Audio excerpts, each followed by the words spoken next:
So pro tip, when people tell you, hey, don't take 5-week courses and then immediately move into an apartment, listen to them. July was hell, never again. Back on this video though, as of writing this script, I haven't watched it back, but I already know the lighting is going to be wonky as hell. I did my best, but I definitely need to figure out something better, sorry. I also attempted to play with an actual microphone for this, but it did not work in the slightest bit, so I suppose we will have to come back to that. The price of experimentation. As per usual, major spoilers ahead for all 6 books in Miss Peregrine's Home for Peculiar Children. Claire Densmore is the babiest of babies and does not get nearly as much love as she deserves, in my opinion. I say that a lot. I feel like I say that a lot, but this time especially it's true, I swear. Out of the main 11, she's probably the least popular universally, which, to be fair, she is like 6 years old and acts accordingly. She's almost always attached to either Bronwyn or Miss Peregrine, or Fiona that one time, and if she is coming along on an adventure, she usually has at least one complaint about it. During Hollow City, she gets sick, and later in A Map of Days, she expresses vehement disinterest in Jacob's plan to do missions for H out of respect for Miss Peregrine, who wasn't consulted on this. Then later on in The Desolations of Devil's Acre, she's both disinterested in anything that could possibly mean disobeying the Imbrans, and is straight up barred from going on the secret mission and forced to stay behind with Olive, Hugh, and Fiona, which, given her previous complaints, I doubt she minded too much other than worrying about the others. She comes off to me like she's honestly trying to be the voice of reason, but she can't really do that, being physically the youngest out of all the Peculiars. No wonder she comes off as whiny so often. She's trying to stop her 10 older siblings from doing something stupid, and none of them are taking her seriously.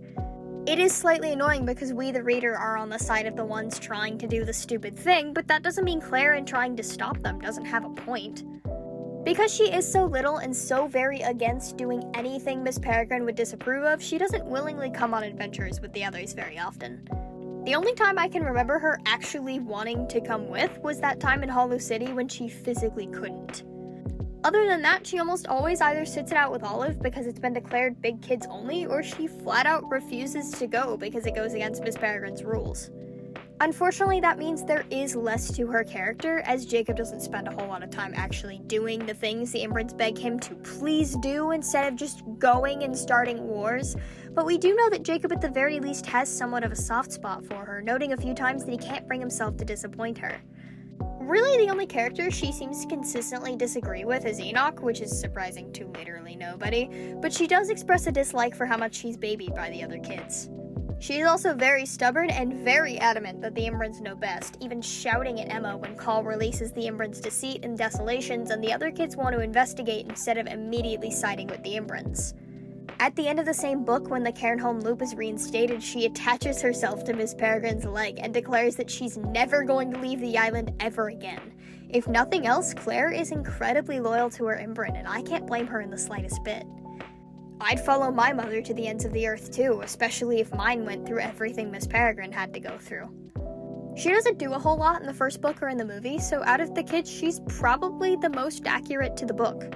She's played by Raffaella Chapman. I'm very sorry if I mispronounced that, I don't know names.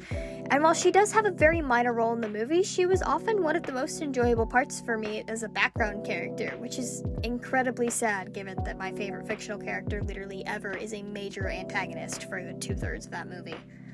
She's frequently either seen playing with Bronwyn and the twins or around Olive and Enoch, and there are a few times near the end where Enoch will just scoop her up and carry her around, and that's fucking adorable, actually. I will complain about movie Enoch and especially in Olive all day long, but this dynamic is adorable and I am 1000% here for it. Imagine book Enoch just casually carrying Claire around and them being incredibly judgmental together. That would be hilarious. She's most often just doing her own thing, only having a couple lines in the whole movie, if that, but credit where credit's due, it isn't inaccurate to the book it's based on. If you only read the first book, Claire's a bit forgettable. The same is unfortunately true for the movie. I'll be honest, I struggled with this script. All the others I've had to find at least one thing to cut, but because of how little meaningful time we actually get to spend with Claire, I was scrambling to find things to add to this, because for once I wasn't actually talking long enough. She's Resident Baby and I adore her, but there's probably the least to her, which is disappointingly impressive given that Nor is really only in the very end of book 4 and then 5 and 6. That being said, I still love her, even if she's going to sit and sulk about Jacob running away from home, because honestly, he deserves it a little bit. Luckily though, next time I'll have quite a bit more to discuss because next time is B-Boy time. See you then!